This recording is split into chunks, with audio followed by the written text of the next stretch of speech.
I'm Christian Abbott. I'm Nathan Lavender. I'm Sean Abbott, and this is the Red Mist Podcast.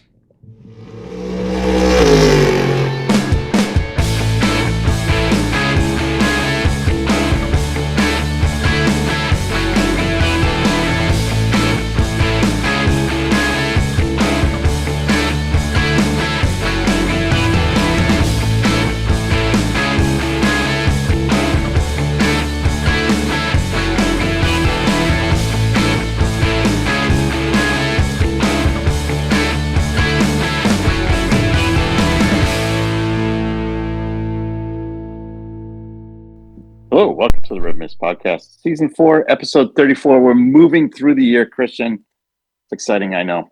I don't know if we're going to get to our two key numbers, 44 and 45. I'm hoping. I don't know either. I'm hoping. But anyways, on tonight's episode, tonight's car, unfortunately, we're going back to NASCAR, so Nate would be excited. It's the 2010 front row, number 34. The reason I chose this car, though, was because of the sponsor, A&W Root Beer. That's a good sponsor.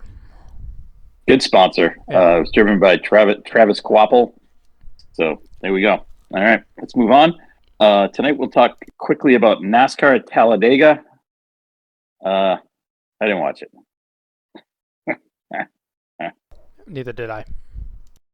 Okay, good. That'll be a short one. But one of our favorite here won, so that was good. We did have a nice second place finish for somebody, and that was about it. We had guys running out of gas, and we had guys crash right at the finish line. But what else is new? And somebody did finish really well for this race, so very excited for that. All right, we will talk F1, COTA, the point race tightens, and a certain team begins choking. Yeah. All right. We had the Indy supposed to be 8 hours, but turned into the Indy 5 hours. Yeah. Yeah, that was unfortunate. That was kind of a bummer. Just a quick note before we get anything else. I did watch the Super Formula races from Fuji, and they were about as exciting as the Indy 8 hour. They were in the rain? Well, yeah, race 1 was in the rain, and they didn't really get going outside of just some safety car laps, and then the second race was canceled because of fog. So, all right. Oh, well, but at Bathurst 2 weeks ago, they didn't cancel it because they raced through rain and fog. Yes, I know. This is just different circumstances. Yeah. All right. And then I did watch the LMS race. I guess we could talk about that, but I don't know. Up to you. We can discuss that. Anyways, I was actually able to fit that in on Saturday morning, so that was exciting. All right, let's go to NASCAR at Talladega. A race to go before we cut it down. Chase Briscoe with the win. Todd Gilliland second. Ty Gibbs was fourth. Ty Gibbs was third. Darrell Wallace fourth. Nate Sky, Cole Custer, number 41. Is that the kid you raced? No, it was Buescher. Oh, Buescher and who? Wasn't it Buescher and Custer? No, it was Buescher and Armstrong. Oh, sorry. Yeah. Not Marcus Armstrong. No, Dakota. Dakota, yeah. All right. Nate's probably a fan of him. Carson Hocevar was sixth. Tyler Reddick was seventh. Christopher Bell once again in the top 10. Zane Smith was ninth. And Nate's guy, Bad Brad, was 10th. However, Shane Van Gisbergen finished 11th. So, master in the ovals. Look out. All right. That's all I'm going to say about that race. I didn't watch it. So I didn't. Next up, it won't load. This is hilarious. We have the Xfinity 500. I don't even know where the heck the race is. It won't load. I think it's Martinsville. Oh, it is Martinsville. Yes, it's Martinsville. Well, I want it load. That's all right. So this could be watchable. So that's exciting. Wait. All right, and it's points for what? But speaking of Martinsville, well, actually, you know what? Do the points. Yeah, do the points first. No. Do the. Yeah. Let's I finish know. this up. I know where you're going with this. Get this done. I know where you're going Get with this this. done. We need to get on to the more important stuff. All right. So the top four. Right now, the top four that are in are Briscoe, Bell, Larson, and Hamlin. The four that are out are Byron, Logano, Blaney, and Elliott. So there you go. All right. One thing that is happening this weekend as part of the NASCAR race is damn it. Go ahead. No. That was my question. I couldn't remember the date of this event, but if it's on the NASCAR weekend, this is perfect. It is. This will actually get me to watch on NASCAR. Well, weekend, I think it's. Hold on, I'm trying to pull this up. Hold on. I still can't believe this is happening. It's the second running of the MX 500. Yes. Right. Hold on. So the MX 5s are going to run. What is going around Martinsville? I have no idea what's going on. Here we go. All right. The MX5 Cup race.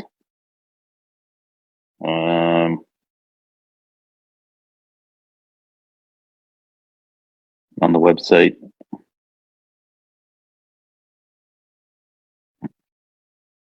Open. It is. Hold on. Boy, this is really not like. Why is this such? God. What are you looking up? Maybe I could pull it up quicker. Nah, I got it.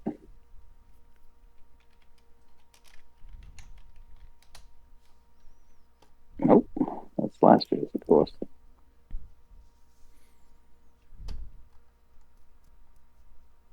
Trying to find the entry list. Ah. Hold on. Here we are, Martinsville. Oh, great. Event details, hold on.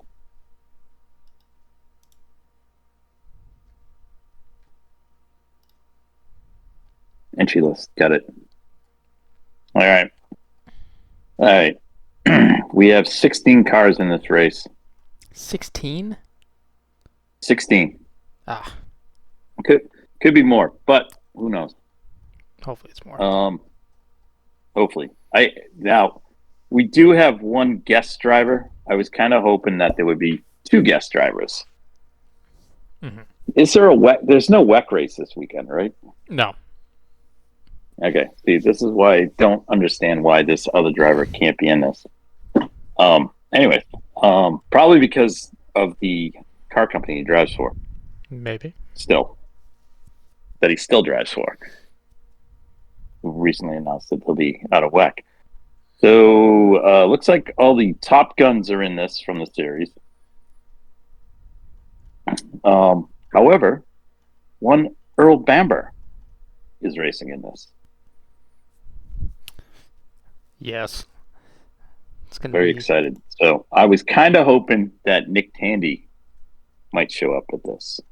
Oh yeah, that would have been good. All right. So it's a non-points race.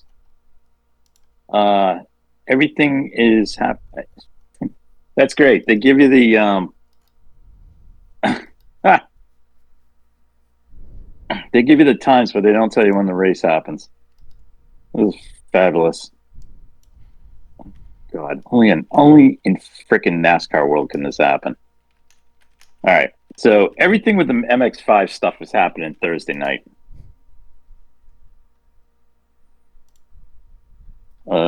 As well as the trucks. So it's a doubleheader, MX5 and the trucks. The 100 laps No. It's the MX-5s and the modifieds.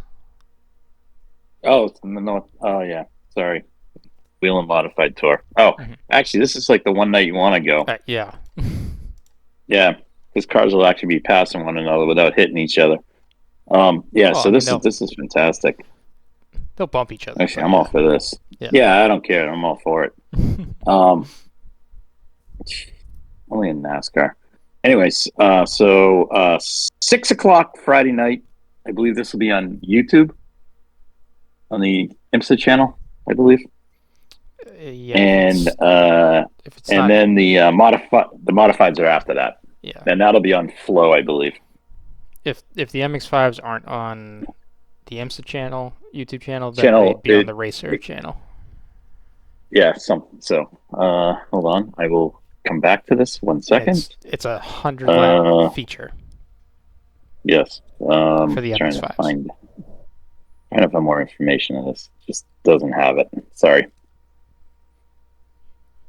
Hold on. There's an article. Scrolling through. Calling the action. It will be on the IMSA and Racer YouTube channels with Tony Laporta and Matt Yoakum calling the race. And Shea Adam will be there also. So it should be fun. Perfect. I'm going to enjoy it. Yeah. All right. Okay. All right. That was big news there. Like the modifieds. That's Thursday night. So that I will be home for that. Excellent. All right. All right. What should we talk about? Let's talk the Intercontinental race. Unfortunately, the race got cut. I mean, severely got cut short due to weather. I mean, it was like literally lightning and downpours. Yeah. And there was absolutely no way. After the rain passed, there was absolutely no way, like, they could have run in that downpour. So basically, the guys just rode around following each other in a safety car situation. However, Kelvin Vanderlinder, Kirsten Wirtz, and the Doctor. The Doctor now has 2 wins at Indy. One in MotoGP and one in 4 wheels. He's just doing it all. Lucas Stoltz and Mario Engel were second in their Mercedes. Rafael Marcello, teammate to the first place car, and Augustus Farfus and Ahmed Al-Zubar were third. But fourth, Random Vandals Racing, Connor Daly, Kenton Cook, and Connor DeFilippi. America. Fourth, Jan Halen and the RS1 team came over from IMSA. Were fifth. However, Team Australia, Chaz, Pierre Mossert, Bull, and Will Power. What's that? There you go. Pretty cool. Some stacked lineups. Yeah. I don't know. I thought that was pretty cool. Yeah. Connor getting fourth. Connor, Kenton, and Chris. Connor, Kenton, Connor. Oh, God. Jesus. There's a driver lineup. Anyways, good on them. All right. That covers the Intercontinental race. I wish I could have had more. It was teeing up to be a good race, and then the rain came, and it was just like, and it all fell apart, and they all stood around for like the longest time. All right. Sadly, I think that's not going to be an 8-hour race next year. I think it's a 3-hour race next year. Kind of a bummer. Yeah, I mean, well, in fairness, I think there's better tracks in the U.S. that could... For an 8-hour race? Yeah, that could have an 8-hour race. Like Lime Rock? Yeah. I mean, honestly, if you have 25 GT3 cars, you could do an 8-hour race at Lime Rock. Yeah. Yeah. Just start at 9, it ends at 5. Mm-hmm. You know? I have no problem with that. It'd be fun. But I mean, like, seriously, like, there's better tracks out there. Yeah. Yeah. Actually, probably Laguna wouldn't be bad. No, Laguna would be fine. You could do Sonoma. Like What about Barber? I think Barber would be fine. I think any of these tracks would be Although fine Barber for was this stuff. interesting. Barber for the first time hosted a Trans Am weekend this weekend. That's cool. That was kind of cool. Yeah. It cut some of the TA1 race. Mm-hmm. So that's kind of cool. All right, let's go to COTA. Wish we had the music for the Max Verstappen music. Will we get? I Will think we if get? we had that, we get we'd sued? overplay it. Oh, I got you. All right. What a weekend this was. Anyways. Yeah. Sprint weekend. Sprint weekend.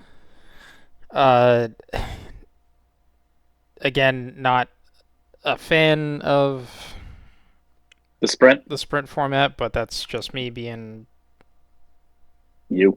Yeah. So I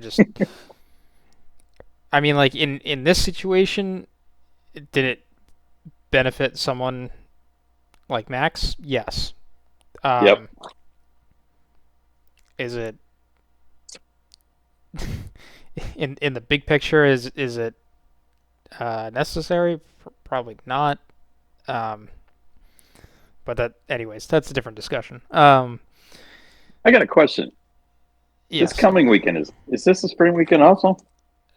No. I think it's Brazil and Qatar. Okay. That are the two remaining sprints. All right. I 100% agree with where you're going with this. Yeah. Sprint qualifying goes off, and shocker from that was the Hulk qualifying. Qualifying yes. P4. That was great, and then Alonso was P5. Mm-hmm. So great stuff, no problem. The Ferraris were right behind them, I think. No, or further. Anyways, Ferraris and Mercedes just were still in the top 10, but not up in the front. Then we get into lap 1, turn 1 of the sprint. And what's the one thing on lap 1, turn 1 at COTA you can't do? Well, I think this just goes for any racetrack. Yeah. You need to make, in order to finish first, you must first finish, right? Right. And the McLaren drivers did not do that. No. Now, I will agree. Oscar was a little overly ambitious. Before we get there, the two McLaren drivers get taken out from this, and then Hulkenberg has extensive damage, he lost his front wing, so he's in the back, and then Alonso I think goes halfway around the track, and then ends up having to pull off because he took too much damage as well. So the Hulk and Fred got pushed out. Which stunk. And then out of all of that lap 1 chaos, Yuki was a huge benefactor of it. He went from, he was, even though he had a wing stuffed under his car. Yes, yeah. I think he picked up like something like 6. He picked up 10 spots. Yeah, it was insane. Yeah. So this whole weekend was actually for his poor performance in qualifying. Yuki did very well in the races to make up spots and grab points, which was a great storyline in of itself.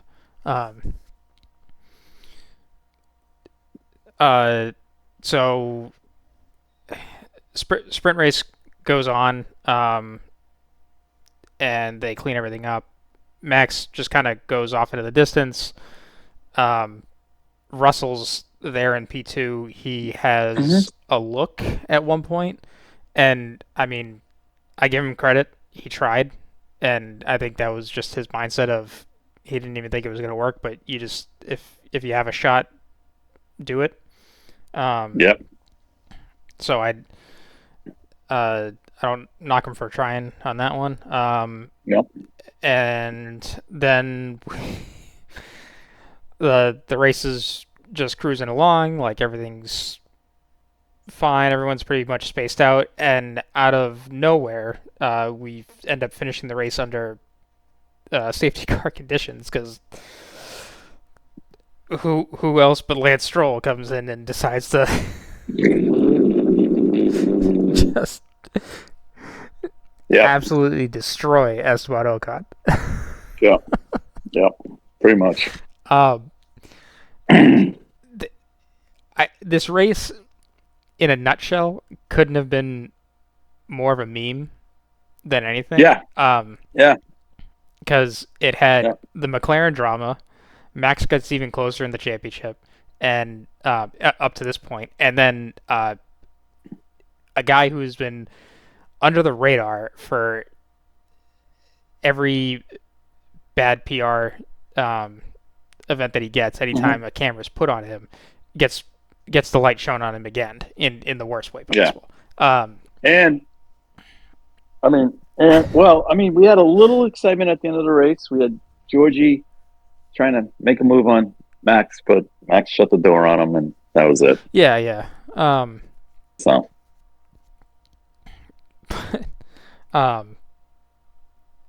So yeah, then after the sprint race, the discussion becomes who was at fault at turn one with both McLarens retiring. You can continue from earlier on. I'll be honest with you. I think in this instance it was Oscar. He should have held line. He tried to make the move to the inside, but I don't think he looked. And Nico had every right to be there because he left the door open. Mm-hmm. And as well as Nico leaving the door open even lower, Alonso had a right to be there. Okay? Now, had Oscar continued to the outside following his teammate, I think Leclerc still would have slipped in between them. Was it Leclerc or Russell? I apologize.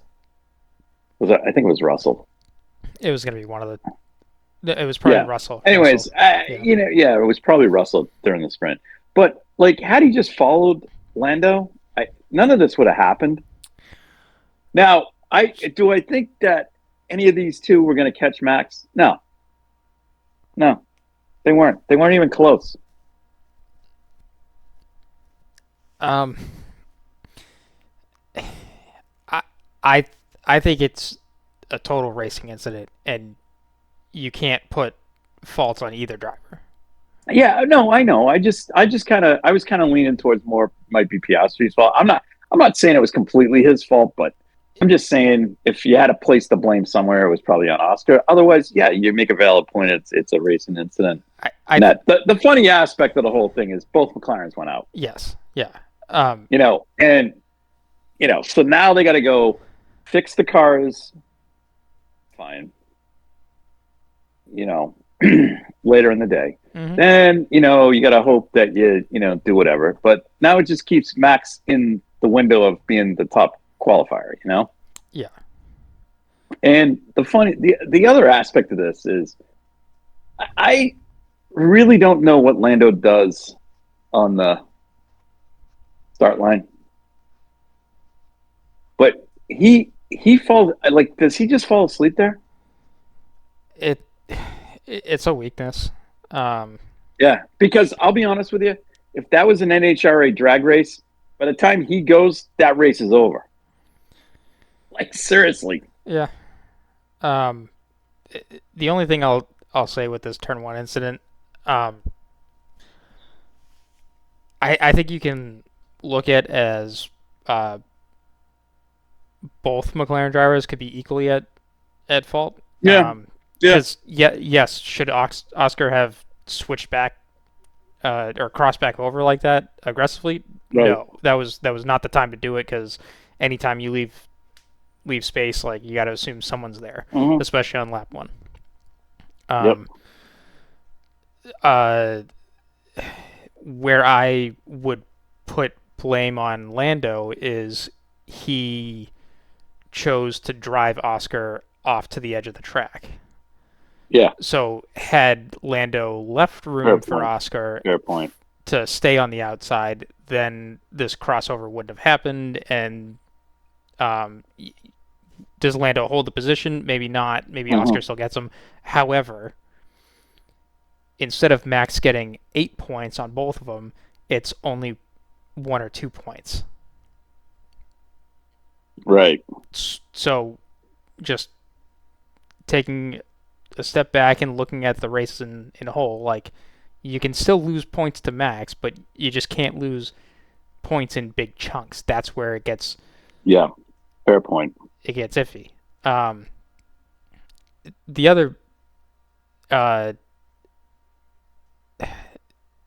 bit out of all of this, before we get to qualifying, is comments that Zach Brown made about the incident being Hulkenberg's fault. The Hulk's fault. Yeah. Now, when I saw that, totally disagreed with him. But also, I think the bigger thing out of it is this really shows the state that McLaren's in. Yeah. Because they are so fearful of Max coming in and stealing this championship away now. I think they are so afraid of anything.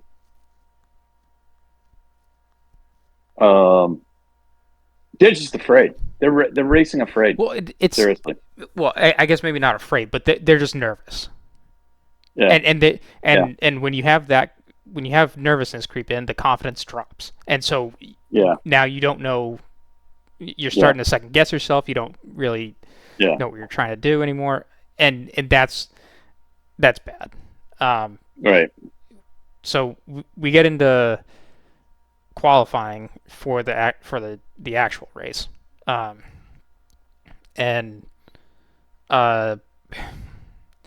just to kind of fast forward through it, Max gets pole, great. Lando is second, just ahead of Leclerc, and Piastri is down in sixth or seventh, something like that. So clearly, like, not being able to run the sprint race hampers both cars, because Piastri just doesn't have confidence in the car after that. And then Lando is 0.3 adrift from Max. So even going into the race, it's like that's a huge margin in a season where qualifying margins from first to second have been much smaller than that. So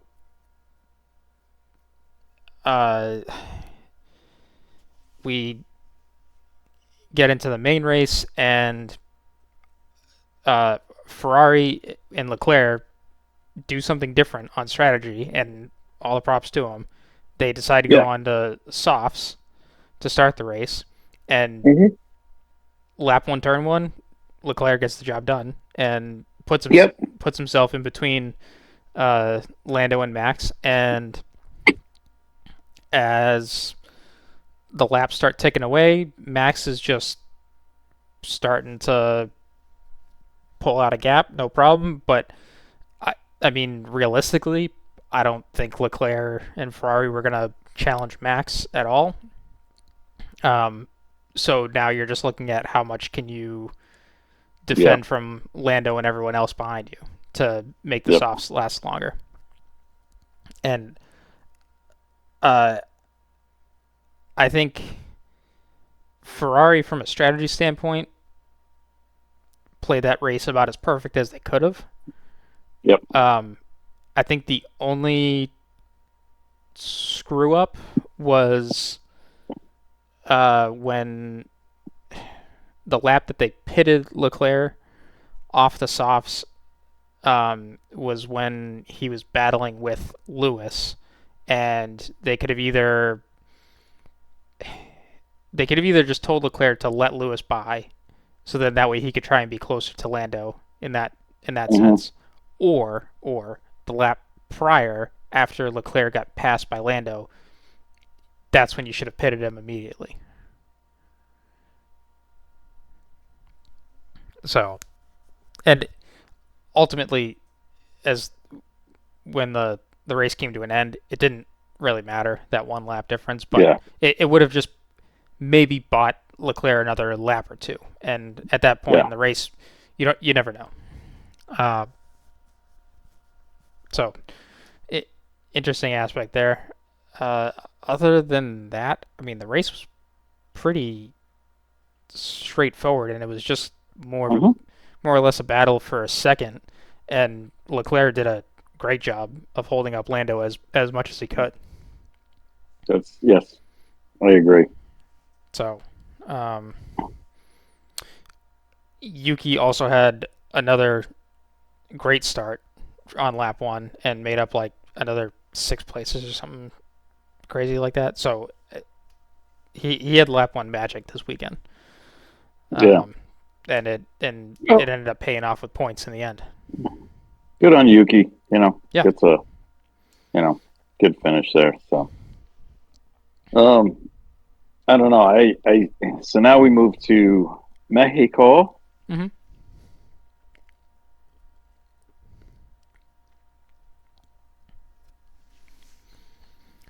Go to Mexico, and the points gap is 40 points.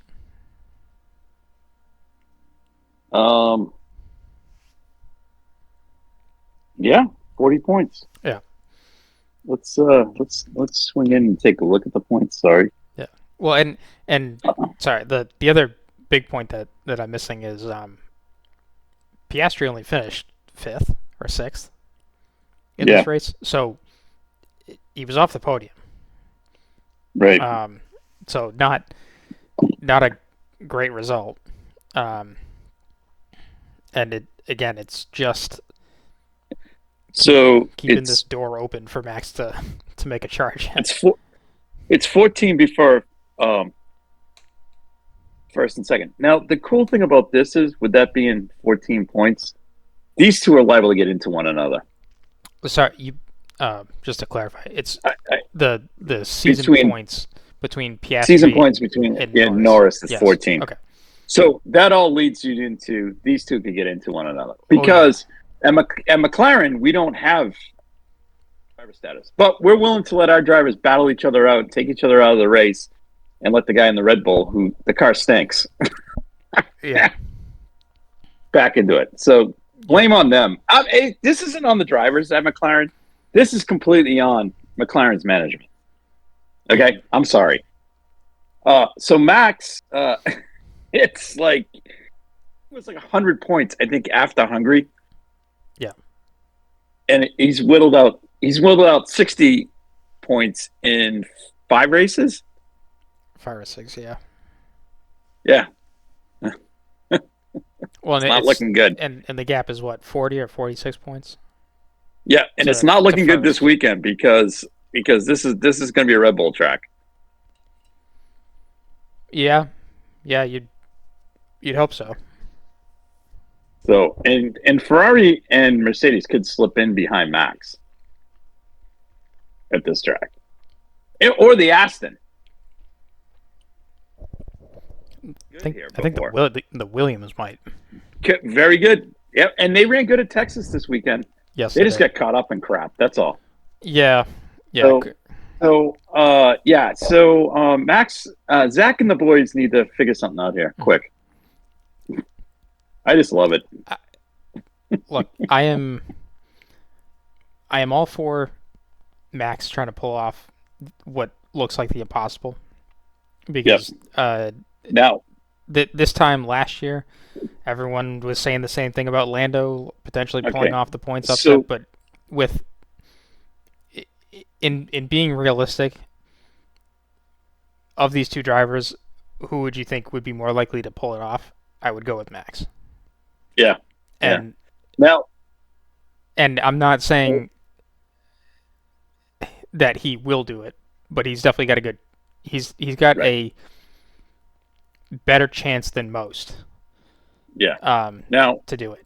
I don't think he'll end up doing it in the end, but I would love to be proven wrong on this. mhm.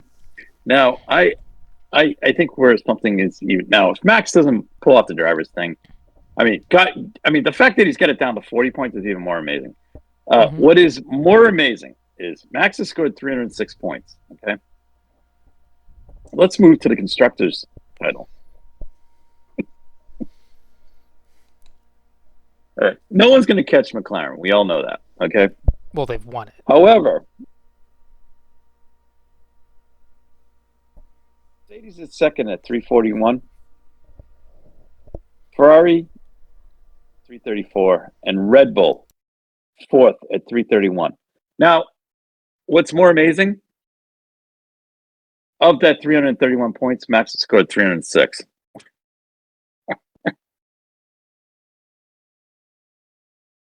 Yeah, it's Potentially. I'm just saying, if things fall right, oh yeah, potentially the second place constructors car, only one driver is going to score the majority, like over 95% of the points. Yeah. I mean, I think it was the case in 23 where Max alone would have won the constructors title for but them. the car was dominant. Yes, the car was dominant. Okay. Yeah. This is what makes this season even more remarkable. Mm-hmm. If he gets a top 3, second or third, the fact that he's top 5 by himself is even more amazing. Mm-hmm. So I'm just saying, because right now there is absolutely no way Williams is catching them because they only got 111. No, and you wouldn't expect them to. Yeah, so I'm just saying, but this is just, it's too funny. Yeah. All right.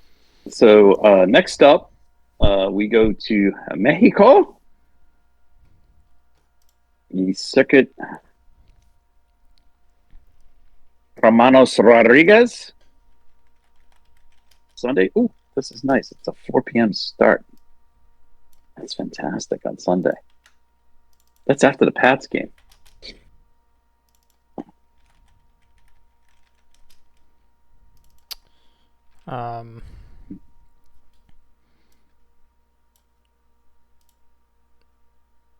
Yeah, they. Oh, I should pull up the. I have F1. I have the F1 site. It's got all times Eastern, 4 p.m. That's, I think, it's either 2 or 3 down there. There is no threat of rain, really. Oh, good. All right. How about smog? That might be more. Don't have it listed though. Okay. So no weather anomalies. Yeah. It's all right. Well, I'm again another race I am looking forward to. Yeah, and a turn 1 where anything could happen. Anything could happen. Yep. It's a long run down. Anything can happen. It's a long run down there. Hopefully Lando stays awake for it. All right. Yeah. That's exciting. All right. Let's move on to let's move on to news and notes. First up, welcome to F2 Colton Herta. Yeah. As he is signed with the high-tech team. I think that's a good move, actually, to run with that team. That's, what's his name? Ollie Oaks, the guy who used to run Alpine's team. Mm-hmm.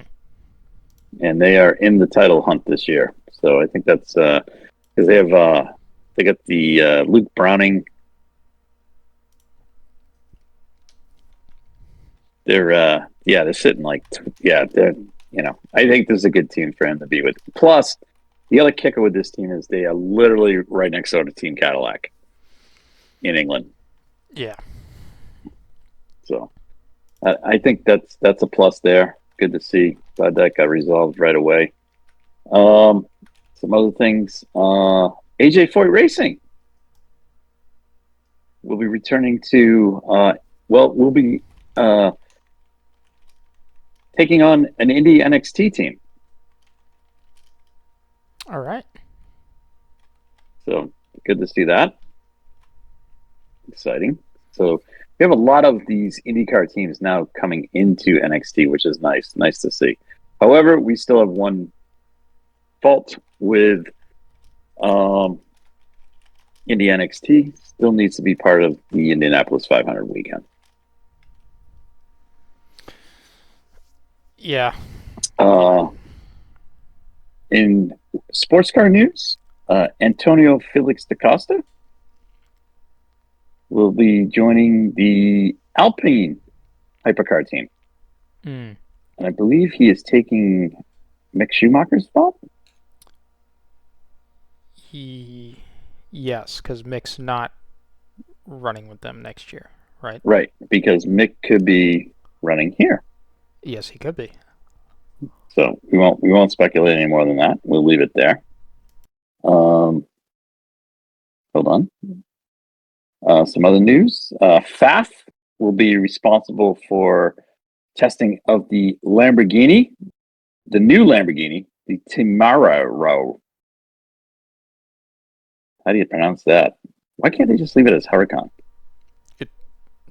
It's the new GT3 car. Yeah, their new GT3 car. FAF is going to be responsible. Yeah. Yep, FAF will be responsible for testing that car, and they've also announced that James Hinchcliffe will return as their endurance driver. That's cool. It's exciting.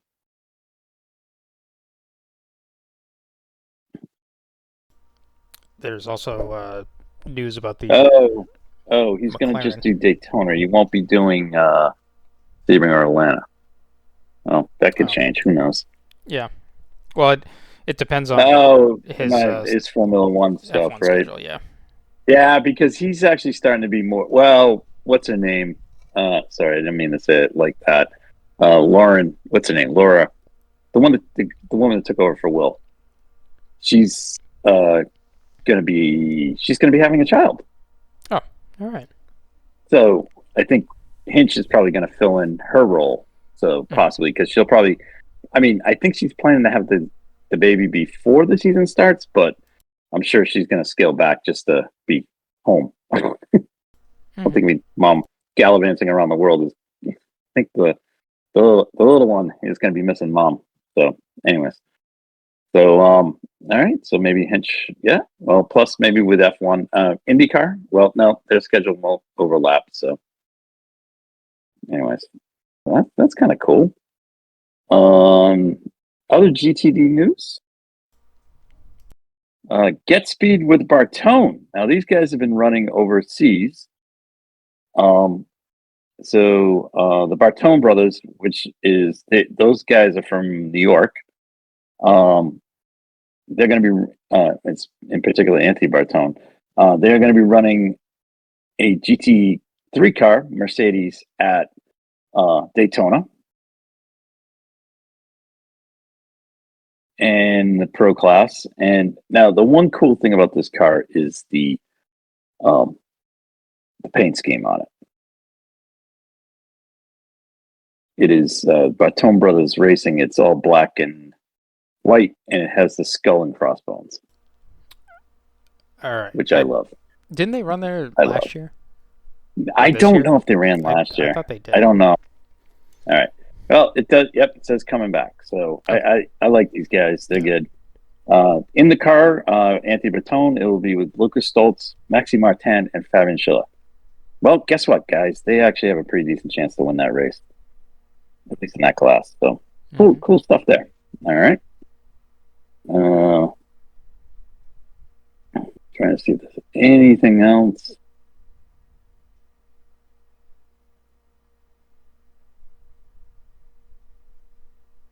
Oh, I don't know if this is a good thing or a bad thing. Next year for Long Beach, guess who returns after 2-year absence? At Long Beach? Yeah. In IMSA or in? It's a series race. It's a series. Oh, it's The stadium super trucks coming back? No, they're always in. Oh, okay. All right. Well then, 2-year absence is it the Lambos? No. No. You're close. You're close. You're so close. Is it the Porsche Cup? Or yeah, Yes. yeah, Porsche Cup. Okay. Porsche Cup. All right, that's cool. They could actually have a pretty good series next year. They run at Sebring, Long Beach, Miami for the F1 race, right? Mhm. Watkins Glen, Road America, Indianapolis, Road Atlanta for Petite, and then again at COTA. That's not bad. That's a pretty good series. Yeah, I wish they also ran at Vegas. Just fill Yeah, fair point. the F1 races and be done with it.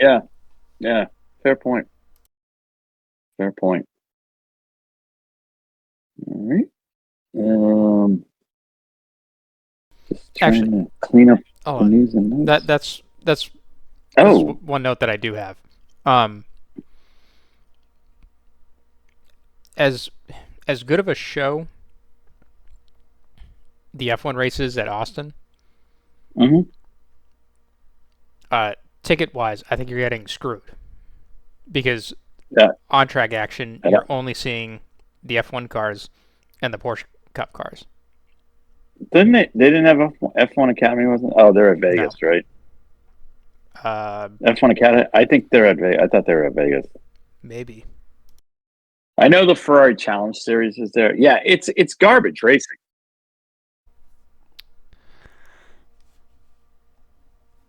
In post processing, I realized that my mic was muted during this part of the conversation.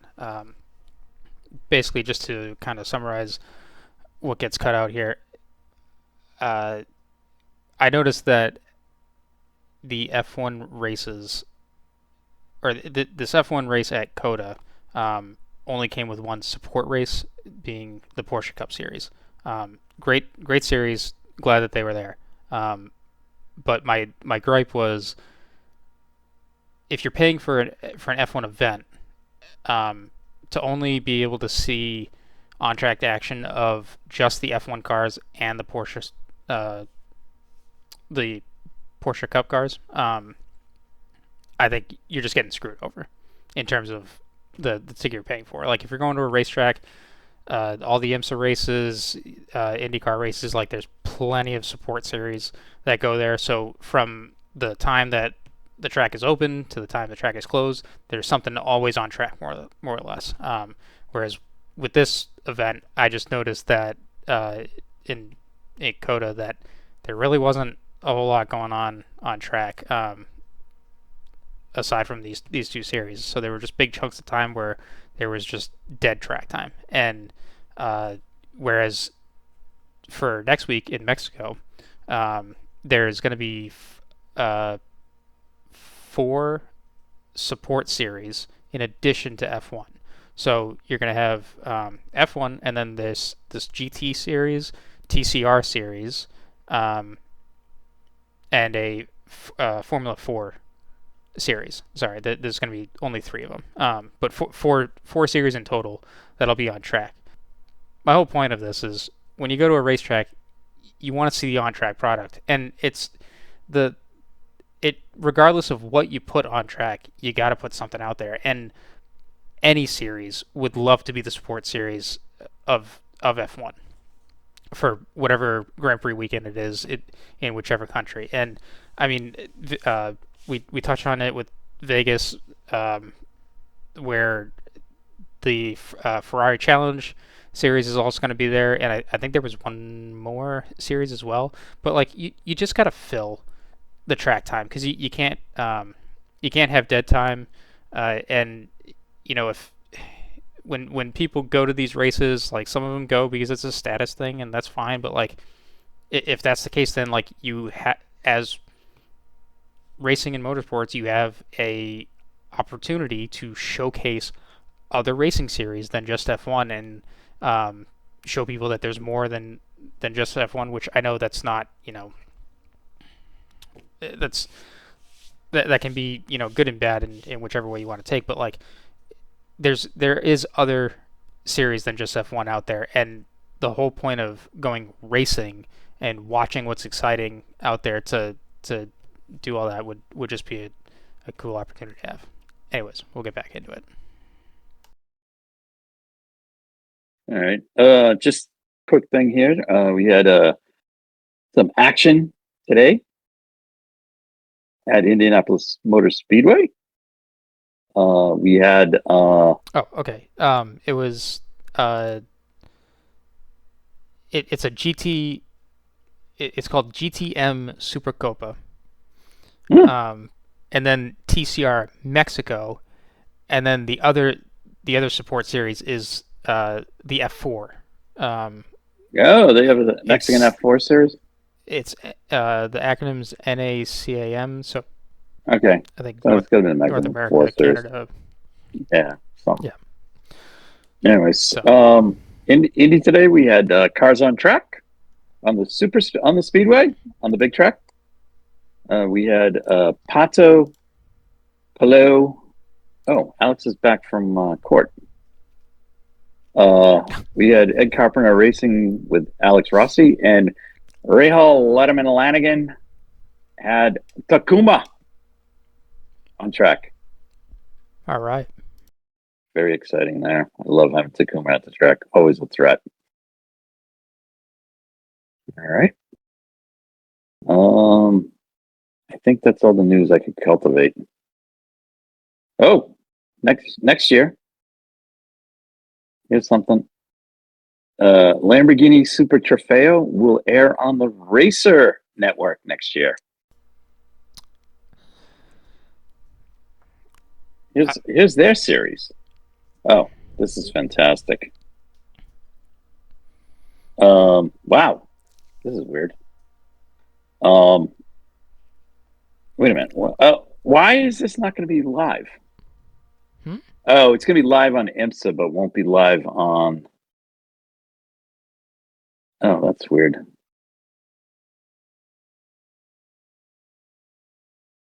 Oh. They're replaying the 25 season? Oh, it's a 25 season. They're replaying it. Oh, okay. Never mind. Not as exciting as I thought it was. Apologize. Misread the article. Should have done my homework on that one. All right. That's all I got. Are we need to make our picks now. We do, but there was one more. Do you have something? There's one more sports car news story, and it's similar with the Pfaff and Lamborghini story, where McLaren or United Autosport is not going to be running the McLaren GT3 car next year. It's going to be Garage 59, I think. Oh, okay, because they're gearing up for the hypercar. Yeah. Okay. So. All right, that's exciting. Oh, and actually, I got one more that I remember. Go ahead. The WC posted their rules and regulations for next year. BOP is going to be more done. It's going to be done more along the lines of success ballast, rather than tweaking the cars individually.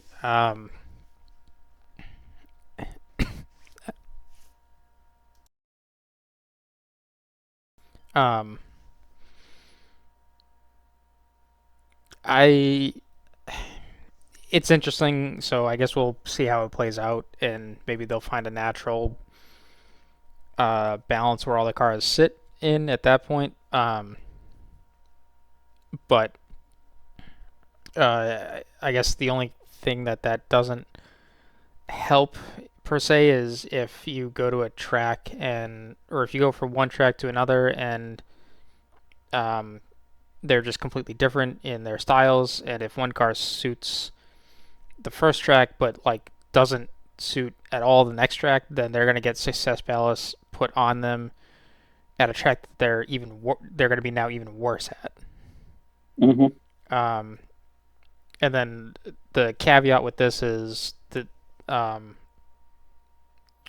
the success ballast is going to pertain to all events other than Le Mans, where there's still going to be the Le Mans specific BOP that'll be applied.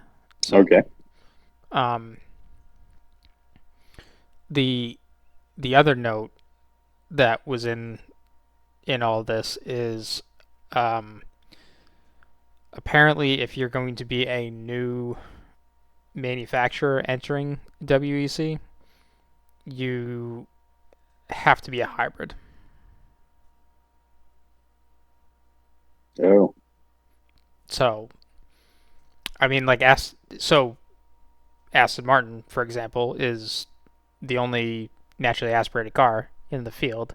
And I mean, in previous seasons, it was also the Van Wall Alpine at one point, and I think the Glickenhaus? Yes, the Glickenhaus, that was it. I can't remember if the Asada Fascini was or not. Yeah. But so the Aston will be grandfathered in basically at this point. But you're just telling future manufacturers that you have to come with a hybrid solution to this. Okay.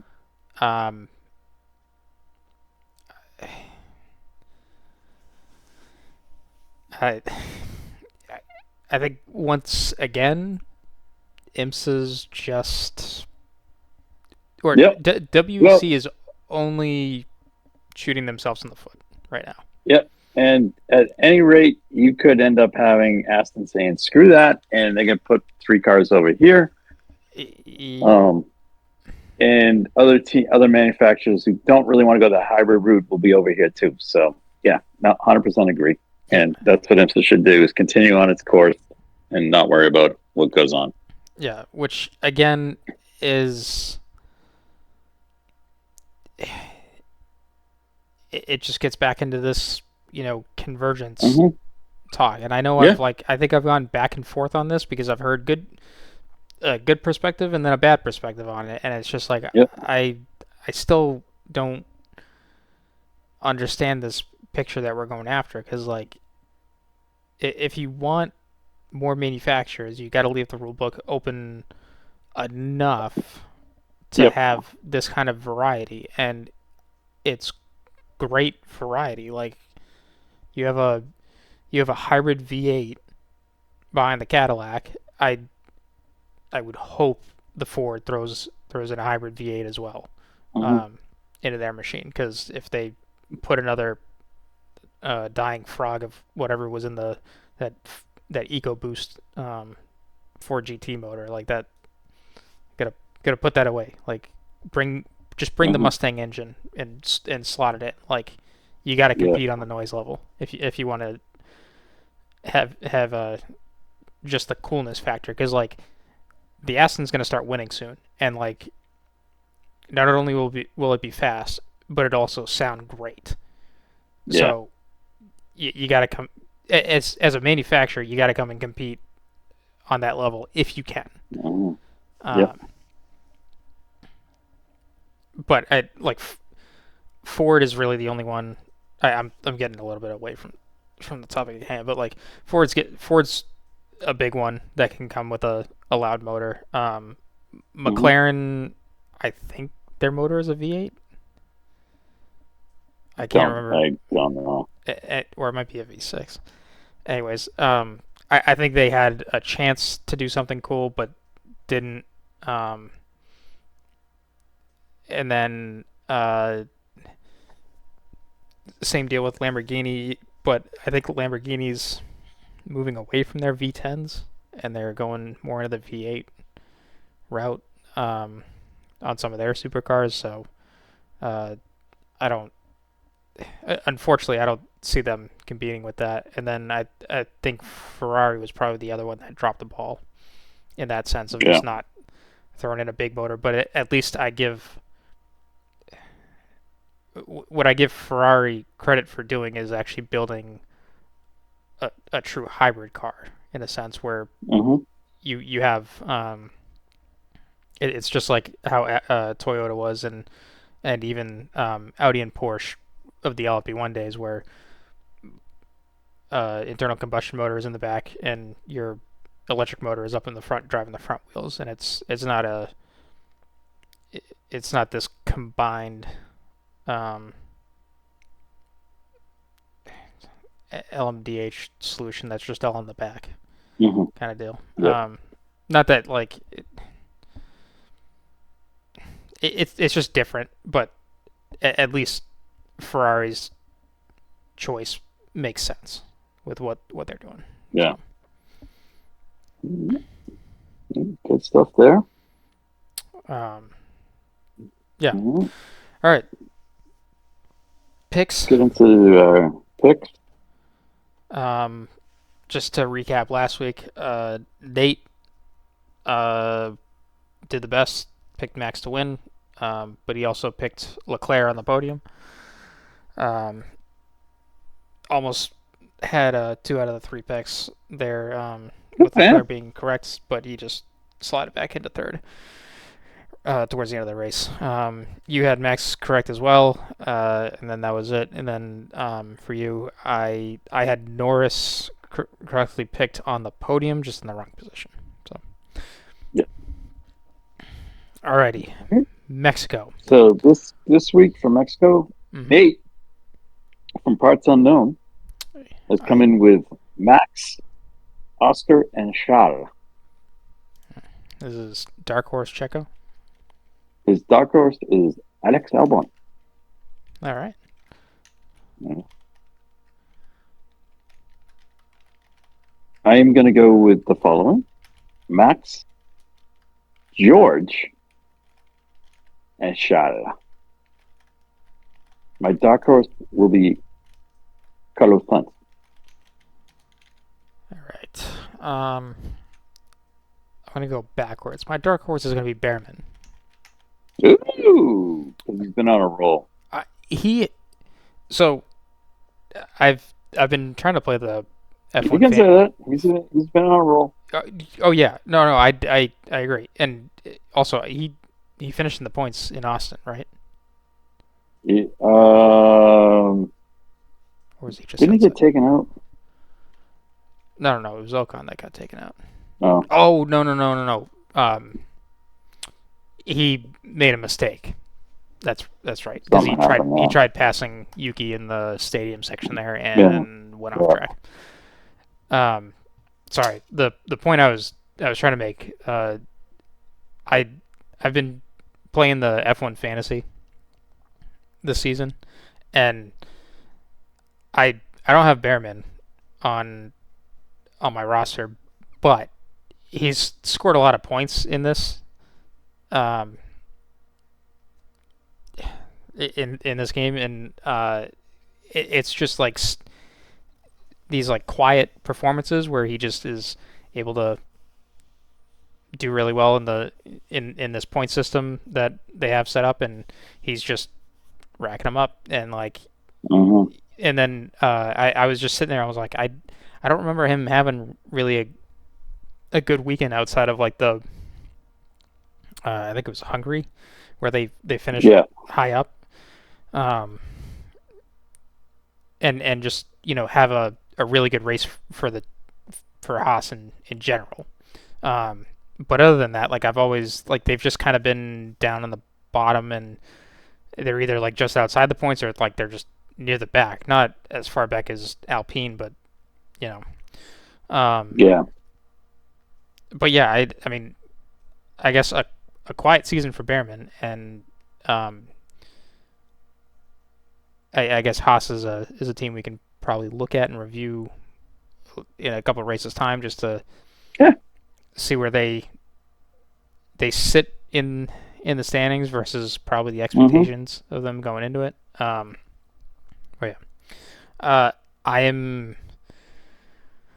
not gonna pick Max to win because again, I don't want to put this curse on him because we got to try and do everything possible on our end to keep this alive. So I'm going to go with the dagger in the championship, Piastri first.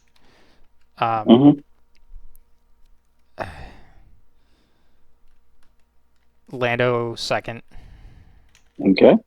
And Max third. That adds. So. Oh, good on you. Yeah. All right.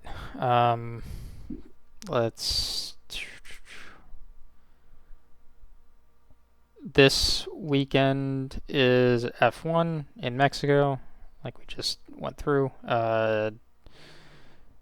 Big weekend in Martinsville for NASCAR, cutoff race, but also, more importantly, the MX-5s are running on Thursday night. The V8 supercars are at Gold Coast. Gold Coast, that's correct, yes. And also MotoGP is at Malaysia in Sepang. MotoGP. So excellent. Some good action this weekend. All right, sir. Mm-hmm. And on that note, good night. Thank you guys for listening to the Red Mist Podcast, hosted by Christian Abbott, Sean Abbott, and Nathan Lavin. It's produced by Christian Abbott, and music is by Alex Wart and Harrison Tate.